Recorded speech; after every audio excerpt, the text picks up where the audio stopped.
The year was 1942, the deadliest phase of the Second World War. The world was engulfed in chaos. Nations had turned into battlegrounds and oceans had become graveyards. Every sunrise carried the sound of explosions. Every night the sky burned with fire. Far from the front lines, in the sweltering heat of Rabaul, a port city in Papua New Guinea, a secret journey was about to begin.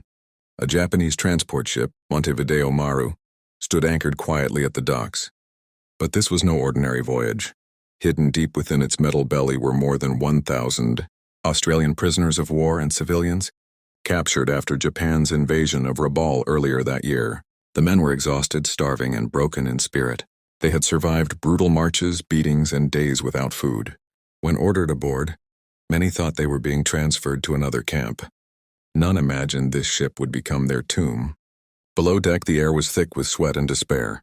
There were no windows, no fresh air, only darkness and the faint echo of waves slapping against the hull. The temperature climbed higher with each passing hour. The stench of fear and salt filled the space. Men whispered prayers. Some clutched letters from home, the last traces of a world they would never see again.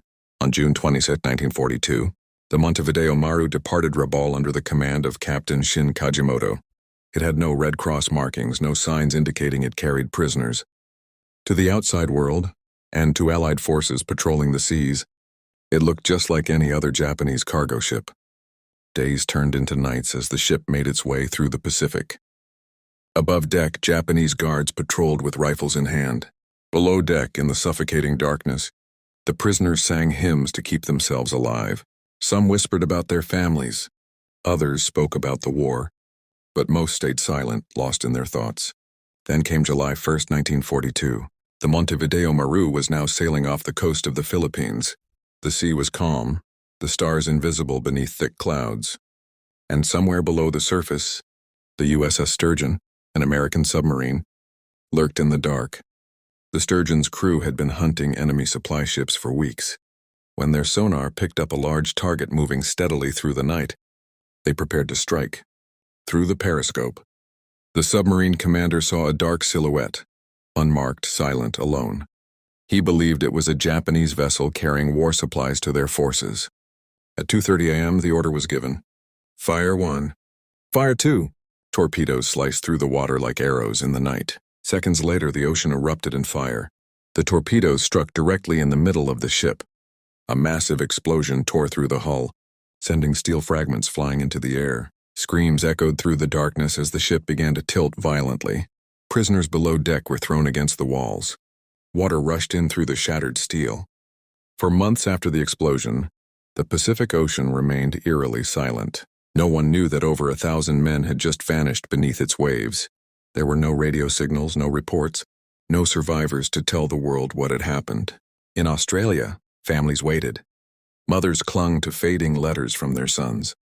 Wives prayed every night, lighting candles by their windows, hoping one day the men would return. But days turned into weeks, then months, then years. The silence was unbearable. The Australian government received no information from Japan. In the chaos of war, communication was nearly impossible. Rabaul had fallen under strict Japanese control, and anyone who might have known the truth was either dead or sworn to secrecy. Meanwhile, Allied submarines continued their missions, unaware that one of them had accidentally caused one of history's greatest wartime tragedies. The USS Sturgeon, the same submarine that fired the torpedoes, had recorded the sinking in its war diary, but it simply noted target hit and destroyed, presumed enemy cargo vessel. No one on board knew that the ship carried prisoners of their own allies. Back home, families continued to receive letters marked missing in action. For years, mothers waited at train stations, imagining they'd see familiar faces stepping off the platform. But the truth was buried deep, not just under the ocean, but under layers of political silence. After the war ended in 1945, a new era of grief began. Australia was free again, but thousands of families still had no answers. Where were their husbands, their fathers, their sons? Then in late 1945, the news finally came. A single Japanese officer, captured after Japan's surrender, mentioned a name: Montevideo Maru. He told investigators that the ship had been sunk by an American submarine off the coast of the Philippines. The revelation hit like a thunderclap. The Australian government was stunned. The families were devastated. They had held on to hope for 3 long years, only to discover their loved ones had been gone all along. But even then, the full truth wasn't clear. Japan's wartime records were scattered or destroyed. There were no lists of who exactly had been on the ship, no official manifest, no survivor testimonies, no photographs of the wreck. It was as if the ship had been swallowed not just by the sea but by history itself. In post-war Australia, grief turned into anger. People demanded answers. Why didn't anyone know? Why wasn't the ship marked as carrying prisoners? Some accused the Japanese of negligence. Others blamed the Allies for their blind attacks. For decades, historians and families searched for clues. Some divers claimed to have seen fragments of the wreck near the coast of Luzon, but no proof was ever confirmed. It became one of Australia's most haunting mysteries. A chapter written in silence and tears. Years turned into decades, and yet the story of the Montevideo Maru refused to rest beneath the waves. The war had ended. The world had moved on, rebuilding cities, celebrating peace, and writing history books filled with victories. But for more than 1,000 Australian families, one question still haunted every quiet night. Where were their loved ones? No graves, no names carved in stone, just silence, cold, heavy, and endless like the ocean that swallowed them. The Japanese authorities, after the war, had destroyed or hidden much of their wartime documentation. For years, the Australian government tried to locate any trace of the missing men, but each investigation led to dead ends. Families wrote letters, begged officials, searched military archives, and even contacted surviving Japanese officers. But no one had an answer. The tragedy became a mystery, one that blended sorrow with disbelief. Rumors began to spread. Some believed the men were alive, that the ship had diverted to another island. Others whispered about a secret exchange program gone wrong. And there were even those who said the ship never existed, that it was all a cover-up. But beneath the noise of speculation lay the devastating truth. The Montevideo Maru had been sunk by friendly fire, a tragedy born not of malice but of a tragic mistake in the fog of war. When the truth finally began to emerge in the early 1950s, it struck like a second bombshell. Surviving Japanese soldiers, now held in Allied custody, quietly confessed what really happened. Yes, the ship had been carrying prisoners of war. Yes, it was unmarked. No Red Cross symbol, no identification. And yes, it was torpedoed by an American submarine. The confession shattered Australia. Imagine discovering that the men your country mourned were not killed by the enemy, but by their own allies. The grief turned to anger, and the anger turned into a quiet, unresolved sorrow that lingered across generations. The ocean floor became a cemetery, a vast unmarked grave holding over 1,000 souls. No memorial, no flowers, just eternal darkness and silence. Divers and explorers tried for decades to locate the wreck, but the sea was merciless. Its depths stretched for miles, swallowing every clue, every trace of the disaster. Still, families refused to give up. Every year on anniversaries, they gathered in solemn remembrance. Old mothers clutched faded photographs of sons who never returned.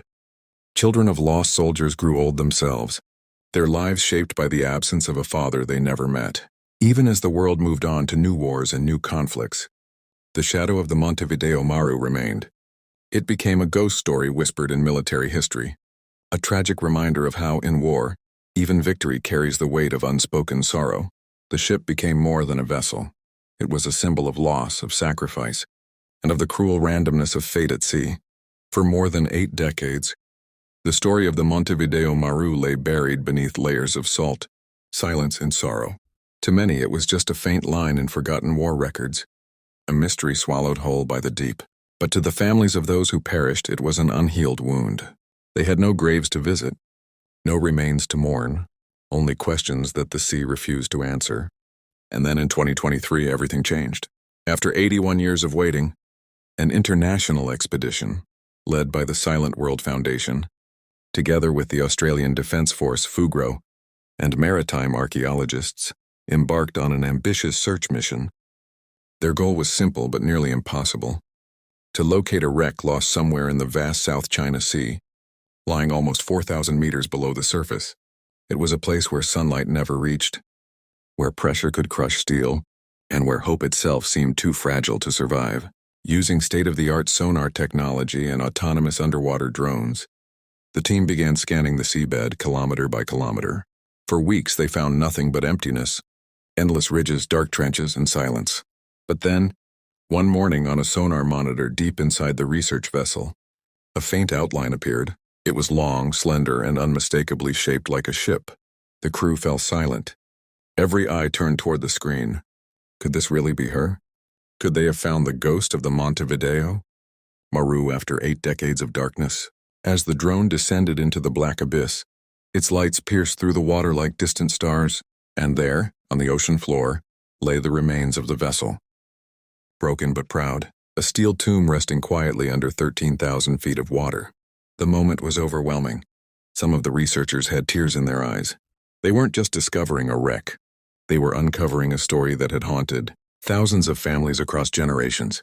When news of the discovery reached Australia, the nation stopped to listen.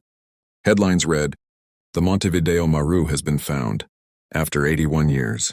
For many, it felt like the lost voices of their fathers. Grandfathers and brothers were finally whispering from the deep. Families gathered around televisions, tears streaming down their faces as images of the wreck were shown for the first time. Prime Minister Anthony Albanese described it as one of the most significant maritime discoveries in the world, a solemn moment of closure for the nation. But this wasn't just about a ship. It was about human lives. 60 souls who had vanished without a trace. Now the sea had finally given their story back. Out of respect for the fallen, it was decided that the wreck would never be disturbed. No divers, no salvage operations, no intrusion.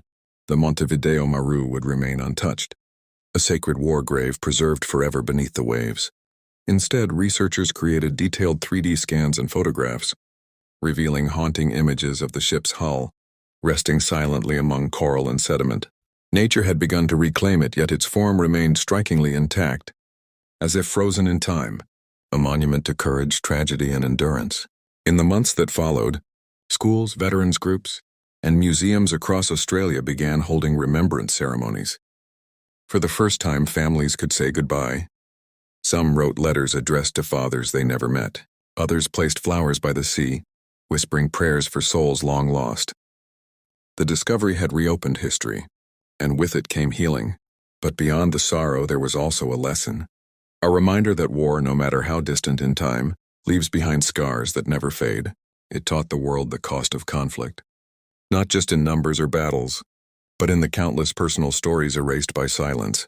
Today, as ocean currents flow gently over the resting place of the Montevideo Maru, the ship lies in eternal peace. It carries no sound, no screams, no chaos, only quiet remembrance. Each ripple of water above it feels like a heartbeat, keeping alive the memory of those who never came home. The tragedy of the Montevideo Maru is not just a story from the past. It's a warning, a timeless echo that reminds humanity what happens when nations fall into darkness. Because beneath every ocean, there are stories waiting to be told, and heroes waiting to be remembered.